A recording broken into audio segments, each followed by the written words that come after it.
created by the award-winning author of the Broken Earth and Inheritance science fiction trilogies, N.K. Jemisin, and the co-creator of Naomi, Jamal Campbell. So when I saw this in the previews way back then, I knew that I was definitely going to jump in on this title because you obviously have a sister up there. And I said, well, who is she? And what do we got to do to get with her?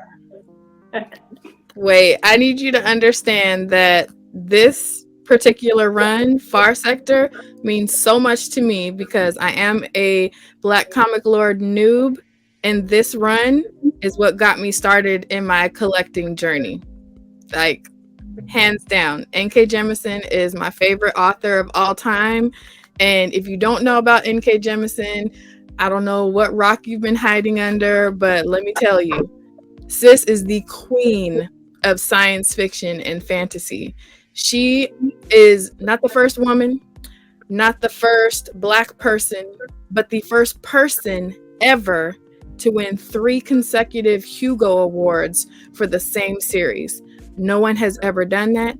No one has done it since. So if you don't do nothing else, put some respect on N.K. Jemisin's name. Her writing is phenomenal, and you will just experience every opportunity for having your mind blown reading her series. The Broken Earth trilogy is the series that she won those Hugos for, and to this date, it's my absolute favorite book series, period, out of all time.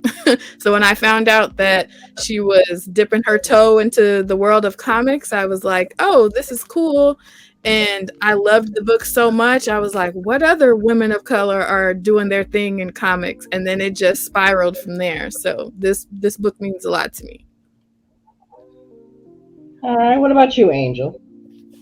Far Sector is a standalone story of one of the sectors. I'm understanding and big on the Green Lantern Corps, which a lot of people aren't aware of in general. So just to touch base, Green Lantern Corps is kind of like the police to the universe. The universe is broken up into like 3,900 sectors. There's a little over 7,000 Green Lantern officers. And in this particular story, we have a former police officer that the ring selects the officer. Like, they're just not given out. You have to have a high willpower, fortitude for good, and the ring itself selects its wearer.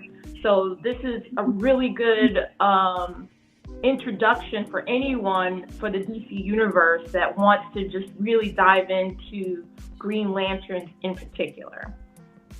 Yeah, for sure, because N.K. Jemisin's take just kind of turns those Green Lantern norms on their head as it pertains to Jo Millen and how her story starts. And if we're talking about contributors, we got to give all props where they're due to Jamal Campbell for how he brought the story to life. He's one of my favorite artists for sure. And the color palette of this story spoke to me so much. It's literally all of my favorite colors. I was like, how is it that they managed to give this source of power a measure of femininity without taking away from its strength at the same time? And he did that to perfection. Also, like, the fact that our girl Jo is multifaceted as it pertains to the way she presents herself and her sexuality and all of those types of things, he allowed certain touches to kind of boost that or exemplify that without over sexualizing her, as we tend to see a lot with women heroes. So hats off to Jamal Campbell as well. Oh, the artwork was definitely lush. It just spoke to me on a higher level because I was just so deep when I read this series. It was it's so beautiful, and I love pretty things. I love beautiful things. Yes. So I had no complaints whatsoever about the art throughout this whole entire run.